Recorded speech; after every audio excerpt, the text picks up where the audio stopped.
Laissez-moi vous conter les origines de personnages faisant partie d'un univers immense. Un univers qui ne connaît que pour seule limite l'imagination et les concepts que leurs auteurs veulent bien leur appliquer. Depuis leur première apparition jusqu'à aujourd'hui, nous allons vivre ensemble cette courte aventure dans les vestiges du passé et essayer de comprendre un peu plus ce qui fait la particularité de ces personnages, ce qui les rend uniques et puissants. Je vous invite donc à me rejoindre dans ce court mais intense voyage dans les abysses de l'imaginaire où je vous promets qu'à la fin de ce périple, vous verrez vos personnages favoris d'un regard neuf.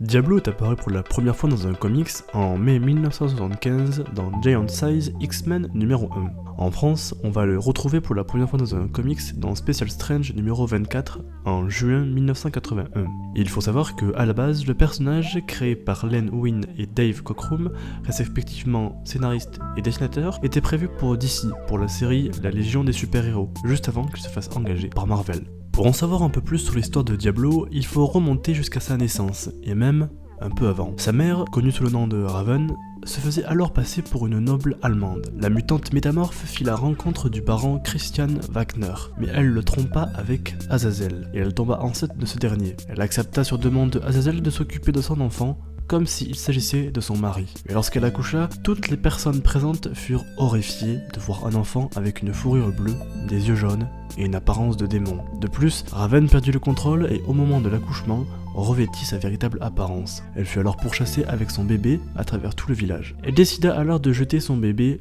le haut d'une cascade. Miraculeusement, il survécut et fut récupéré par Margalis Sarzados, une sorcière et reine gitane, qui, au lieu d'être effrayée par son apparence, décida de s'en occuper. Elle prit alors le bébé et le nomma Kurt. Il intégra alors le cirque où Margalie travaillait, du moins en dehors de ses activités de sorcière.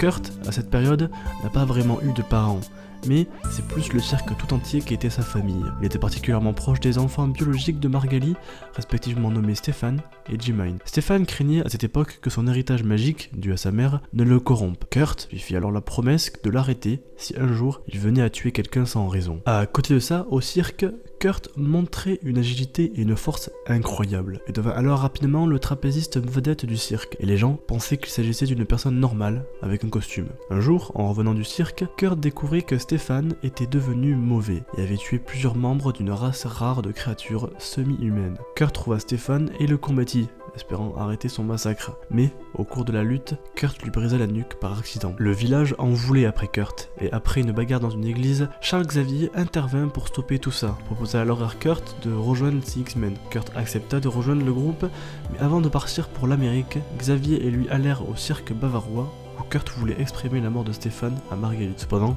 elle n'était pas là. Pendant des années, elle crut que Kurt était le responsable de la mort de son fils. Kurt s'installa à l'Institut Xavier pour jeunes surdoués. Accompagné de la nouvelle génération de X-Men où se trouvaient notamment Colossus et Wolverine, Kurt partit à la rescousse des premiers X-Men qui étaient alors retenus prisonniers sur l'île Krakoa. Avec ses amis X-Men, Kurt sortit régulièrement boire un verre en ville, dans une taverne de Slime Center. Lors d'une de ses fameuses sorties en ville, il fit la rencontre de Amanda Sefton, qu'il se mit à fréquenter. Mais il ignorait alors qu'en réalité, il s'agissait de sa sœur adoptive, Jemine. Quant à Margalie, elle ignorait toujours les circonstances de la mort de son fils, et tenait toujours Kurt pour responsable. Elle décida alors de l'envoyer dans une autre dimension, qui ressemblait à l'enfer de Dante Alighieri. Pour faire simple, l'enfer de Dante est un lieu séparé en 9 zones concentriques superposées, et qui forment donc l'enfer. Chaque étage fait référence aux crimes commis par les personnes. On trouve donc la luxure, la colère, ou encore la gourmandise par exemple. Amanda recruta alors des X-Men, mais aussi le Docteur Strange, pour aller sauver Diablo. Les héros firent face à la mère adoptive de Kurt, mais sa dernière possédait l'œil d'Agamotto, et grâce à cela, elle découvrit la vérité sur les circonstances de la mort de son fils. Elle laissa alors partir ses prisonniers et pardonna à Diablo. Lors de son retour au manoir des X-Men, Amanda révéla sa véritable identité à Kurt et les deux continuèrent à se fréquenter pendant des mois. Après avoir pris connaissance de la supposée mort des X-Men, il devient alors un membre fondateur de l'équipe britannique Excalibur aux côtés de Kitty Pryde, Rachel Summer, Captain Britain ou encore Meggan. Lors d'une aventure sur l'Isla des Demonas au large de la Floride, Diablo fut manipulé pour célébrer une cérémonie occulte avec d'autres mutants téléporteurs comme lui, ce qui eut pour effet d'ouvrir un portail vers une autre dimension, au travers duquel surgit une armée de mutants à l'apparence démoniaque, les Neyafem. Dirigés par Azazel, les Neyaphem sont des mutants à l'apparence démoniaque existant depuis l'époque biblique. Ces démons ne considèrent les humains qu'à valeur sacrificielle et comme des êtres inférieurs. Ils ont été bannis dans une autre dimension, connue sous le nom de dimension Brimstone. Ils ont été envoyés dans cette dimension par un autre groupe de mutants, nommé les Sheyarafim, un groupe de mutants à l'apparence angélique. Les Neyaphem étaient considérés comme des légendes. Leur existence était mise en doute et personne ne les avait vraiment vus jusqu'à ce que ce portail vers la dimension Brimstone soit ouvert grâce à de nombreux mutants téléporteurs. À ce moment-là, de nombreux membres illustres des Neyaphem sortirent du portail, mais les X-Men arrivèrent à ce moment, dans le but premier de récupérer leurs coéquipiers, mais il n'y eut pas eu d'autre choix que de combattre les mutants. Pendant le combat, Kurt fut enlevé de force de la cérémonie, ce qui coupa le portail, piégeant les X-Men dans la dimension des démons mutants. Là, Kurt apprit que le chef de cette armée, Azazel, était son père naturel et celui des autres téléporteurs présents. Azazel est un mutant très ancien qui cherchait à utiliser ses enfants et leurs pouvoirs combinés pour dominer la Terre et réduire en esclavage l'humanité. Cependant, Kurt le rejeta et le vainquit avec l'aide de ses demi-frères Kiwi et Abyss, qu'il venait de rencontrer. Après un sacrifice pour sauver Hope, la première mutante qui est apparue après que la sorcière rouge fit perdre des pouvoirs à 90% des mutants, Kurt mourut d'une blessure fatale dans la poitrine, infligée par Bastion. Bien que physiquement mort, l'âme de Kurt survécut. En réalité, il était monté au paradis, ou du moins dans une réalité parallèle appelée le paradis, par opposition au domaine démoniaque constitué par les enfers. Après que son père Azazel ait débuté une guerre pour conquérir les enfers et le paradis, afin d'en faire son royaume, Kurt croisa plusieurs bandes, des petites créatures rouges, au service de ce dernier. En échange de leur aide, il leur promit son âme. Les Banff, devenus ses alliés, devinrent alors bleus. Kurt les envoya sur Terre pour y chercher de l'aide. Les Banff bleus retrouvèrent les X-Men et élurent domicile à l'école Jean Grey pour jeunes surdoués, le temps de construire un portail dimensionnel menant au paradis. Les X-Men finirent par le trouver et l'empruntèrent. Ils aidèrent Kurt à vaincre les forces d'Azazel, tandis que Kurt et les Banff amenèrent Azazel sur Terre. Une fois sur Terre, Kurt se servit de la magie de son sang pour lier son père à la Terre et le couper à tout jamais de ses forces, restées en enfer.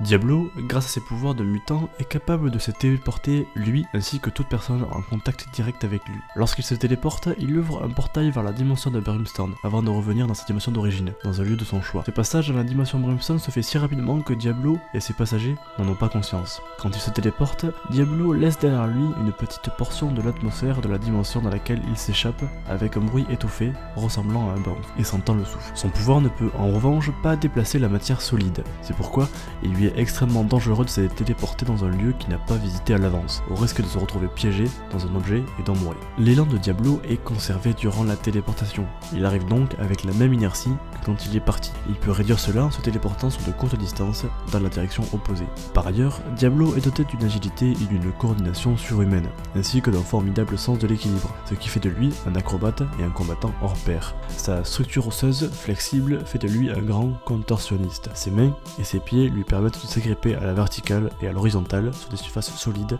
et d'agripper fermement des objets. Son pelage sombre lui permet de quasiment disparaître dans l'ombre. La queue de Diablo peut supporter son corps entier et il possède en outre une vision nocturne.